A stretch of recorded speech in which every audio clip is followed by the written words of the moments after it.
Well, thank you for joining us on Nationwide. I'm Ruth Aguilera. The recent Global Terrorism Index report ranking Nigeria as the 6th most affected by terrorism will not demoralize the armed forces in the onslaught against bandits. A security vanguard group, Ayundati's empowerment initiative, notes that in light of intensified operations across various theaters of operations, troops have significantly dealt with bandits and other criminal elements across the country, resulting in their apprehension, elimination, and massive surrendering. Stand with the Defense Corps headquarters to declare that the report is not valid. Our troops are making sacrifices and should not be demoralized. We need to support them. Hence, this group, like the DHQ, is advising the public, especially the media, to ignore the reports. The troops under the able leadership of the Chief of Defense Staff, General Chris Musa, must be supported. Public to ignore the report and appealed for support for the armed forces in the ongoing renewed drive to secure the nation.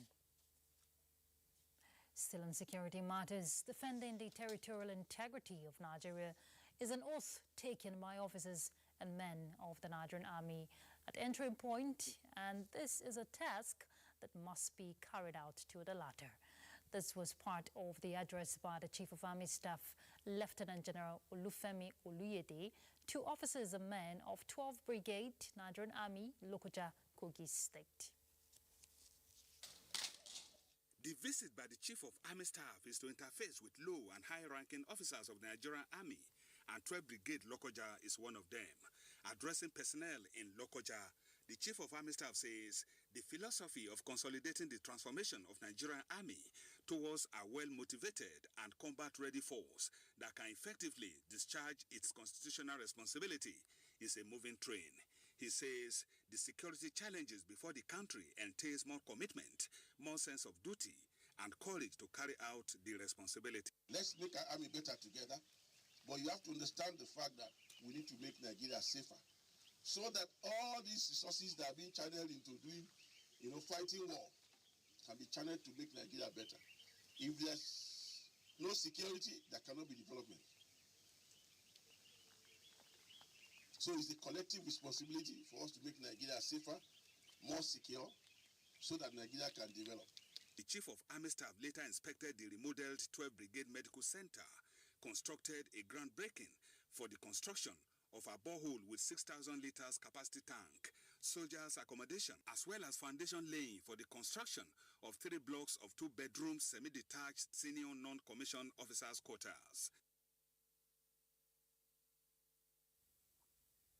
In other news, enshrining holistic, enduring and sustainable reforms in the Nigerian correctional service system, guests on NTS Good Morning Nigeria say it must be tackled as a collective approach. Well, they also noted that with all stakeholders playing their stipulated roles, correctional service providers can upscale best practices of fairness, justice, accountability and transparency. Lydia Sampson reports. When Correctional Service Probe Panel says it has unveiled significant findings in its Phase 1 report, some panel members on Good Morning Nigeria highlighted systemic issues including corruption, indiscipline, and alleged torture and human rights violations within the service. We're looking more on a holistic reform in the Nigerian Correctional Service. It's not a case of witch hunting, and if you want to really go in depth to look at most of the things happening, then you have to do a thorough investigation. The panel, which investigated allegations surrounding Idris Okuneye, known as Bobby Risky, acknowledged noting irregularities in his transfers and possible preferential treatment. They, however, confirmed that he was in custody as against the misinformation that he was not. The panel also confirmed unethical financial transactions involving officers at the Kuje Correctional Center, currently on suspension. We made the report available. There was no evidence that he did not spend his jail term in the correctional facility as claimed or as alleged. Correctional service and correctional centers is like the barometer to check what happens across the whole of the justice system, as well as what happens within the society. I mean, it's always said that if it can get it right there, then that society is right. As the second phase of the panel investigation continues with public hearings, the panel recommendations, they say, will be made public. They want all stakeholders to come on board to ensure implementation of recommendations which include operational guidelines, improved officer training, and eliminating discriminatory practices are escalated by the media. The next phase of the panel investigations, the guest said, is involving broader investigations and public hearings to ensure cases are treated on merit and timely, noting only those requiring custodial approval get to correctional centers to decongest inmates, while also towing the non-custodial approach. The panel wants more government funding, smart and innovative partnerships to generate more fundings for more efficient and robust correctional service centers across Nigeria. In Abuja, Lydia Sampson, NTA News. Edo State government says it will continue on its quest to investigate and demolish kidnappers' hideouts until the state records 0 cases of kidnapping activities. Special Advisor to Governor Monday Okwebulo on Security, Akare Paul, disclosed this after conducting a demolition exercise in Isan Northeast local government area of Edo State. Good luck, Enani reports. The community along Uzia and Ama, which cut across Esa Northeast and shares a boundary with Esako West local government areas of the state, is said to be notorious for kidnapping activities. The state government is not relenting in the quest to sanitize the system. Houses, tomb, and trees around the Uzia railway station allegedly serving as hideouts for kidnappers were not spared during the exercise. If they kidnap in this area, they will bring it to that building. And this is the hideout where they are keeping the victim. The suspect whose hideouts were earlier identified are currently undergoing investigation for possible prosecution. In Benin, Goodluck Inaini, NTA News. And we join Goodluck Inaini now, who is standing by to give us more insight on how the state government is tackling the resurgence of kidnappers' hideouts in the state. Good luck.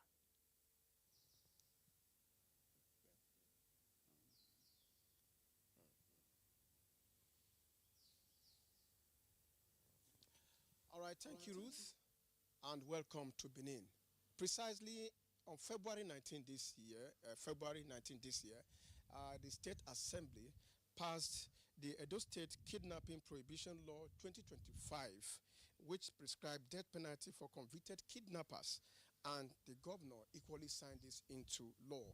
The law replaces the previous maximum penalty of life imprisonment with capital punishment and mandates the confiscation of properties used in kidnapping. No fewer than 4 houses have been demolished. We have one in Ekoma, Esan Southwest, another one in Uromi, Esan Northeast. Also destroyed is the one located in Isiorini in Era, Onwa East local government area of the state, and then another kidnap hideout in a community close to Uzia, the boundary between Esa Northeast and Esako West, was also demolished. All this is to serve as a deterrent to would-be kidnappers or those who are already in the business to have a change of mind. Recently, purchased a good number of Hilux vans with sophisticated communication gadgets distributed to the various security agencies to help fight crime and criminality in the state. The state government is also working with relevant stakeholders in different local governments to ensure that they too work out things that will enhance intelligent gathering, all to assist the security agencies in overcoming this challenge. All right, thank you very much. Good luck. Good to see that the state government is taking security as part of its top priority list. The attention of the Office of the Secretary to the Government of the Federation has been drawn to the ongoing investigation by the Economic and Financial Crimes Commission involving Andrew Uchi, personal assistant to the Secretary to the Government of the Federation, bordering on allegations of corruption, bribery, and money laundering. In a statement by the Director, Information and Public Relations, Shegun Imohusen, says the SGF office is not in any way involved in the alleged misconduct, as it has always maintained a strong commitment to transparency, accountability, and integrity.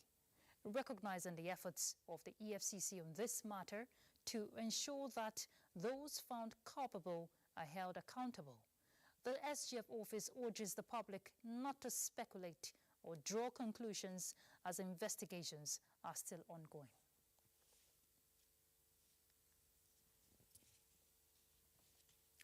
The Federal High Court Lagos Division has ordered the arraignment of former chairman of First Bank of Nigeria PLC, Oba Otudeko, and the bank's former managing director, BC Onosonya, over an alleged 12.3 billion naira fraud. Justice Chukwujeku Aneke gave the order while delivering a ruling on the preliminary application of the defendants in the matter in Lagos. Justice Aneke emphasized that a defendant's plea must be taken before any preliminary application can be considered by the court. The charge alleges that the defendants committed the fraud in September 2023 on Lagos Island, with Otudeko accused of impersonating one Amanda Glory to secure fraudulent gains. The alleged offense violates sections of the Cybercrime Prohibition Act 2015 and the EFCC Act 2004. Coalition of civil society organizations in Nigeria has appealed to President Bola Ahmed Tinubu and the Chief Justice of the Federation to wade into the Benue State judiciary crisis in the interest of democracy and rule of law. The coalition was speaking during a protest in the Federal Capital Territory, Abuja, where they alleged that the embattled Chief Judge of Benue has violated several constitutional procedures, with the latest from the conduct of local government elections. The organizations accused some few politicians for fueling the crisis in Benue State, saying there was no need for the continued manipulation since the APC has constituted a unity state working committee led by Benjamin Omale. An election tribunal not to pay security deposit, a constitutional prerequisite for any valid petition, and he's not being sanctioned. He again violated the electoral laws of Benue State when he relocated the local government election petition tribunal at Abuja, which is clearly off territorial jurisdiction in clear violation of the Benue State electoral law. The nation expressed regret how some people derive pleasure in seeing the state sink into challenges of governance deliberately created to keep the state stagnant. Our first stop will be Lagos, where we join Adiola. She will bring us the next set of reports.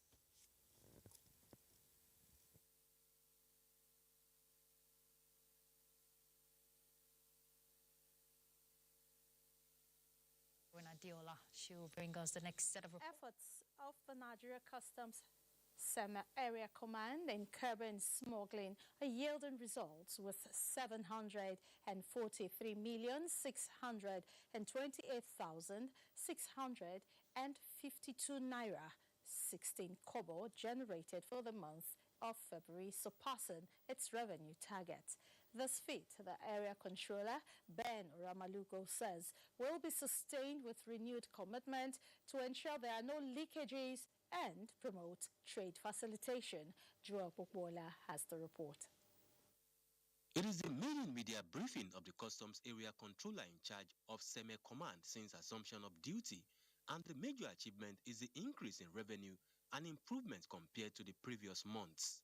Ben Oramalugu explained that the command's strategic restructuring has increased operational effectiveness, fortified border security, and promoted strong interagency synergy. This, it says, culminated into various interceptions of smuggled products and illicit commodities with duty-paid value of 267 million naira. The command facilitated a total of over 28,000 metric tons, equivalent to 806 trucks of export produce for the month of February 2025, with a free on board value of 7,852,162,249 naira only, which is equivalent to $4,995,527.78 only. Confiscated marijuana was officially handed over to the NDLEA as part of the interagency collaboration initiative. We want to bring SEME under control. We want to discourage smugglers from coming here. We want to increase revenue. We want to encourage exports so Nigeria will have more revenue. For the area commander, the agency will redouble efforts to sustain the trajectory, warning smugglers that it will no longer be business as usual. In Lagos, Joel Ukbola, NTA News. For cosmopolitan cities like Lagos, affordable housing is a thorny challenge for many residents. To address the housing deficit, public-private partnership and a proper structure to control rent needs to be put in place. Again, Joel Ukbola reports on these and other avenues to bridge the national housing gap. Housing after food and a basic necessity that not everyone can afford. Thus, many live a lifetime of being at the mercy of landlords. Most Nigerians who are lucky to have a house of their own, according to experts, went through tedious processes to acquire land and build in piecemeal.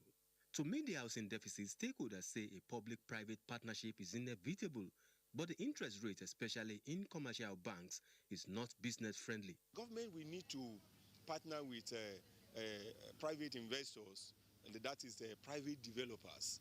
And that partnership must also carry the assurance of protection of their interests. The cost of even getting an approval, if you are building a house now, is alarming. If you are a private person and you are investing, you don't have enough to do, it won't work out. In 1 year, do 5,000 units.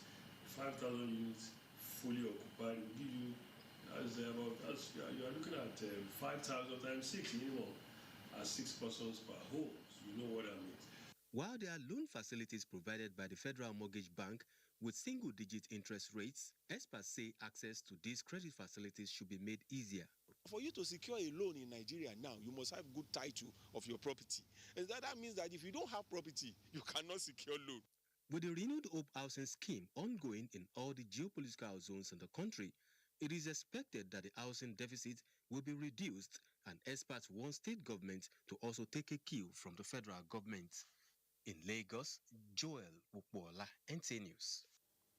And we are done with the contributions from Lagos. Nationwide will continue in Port Harcourt after this time out.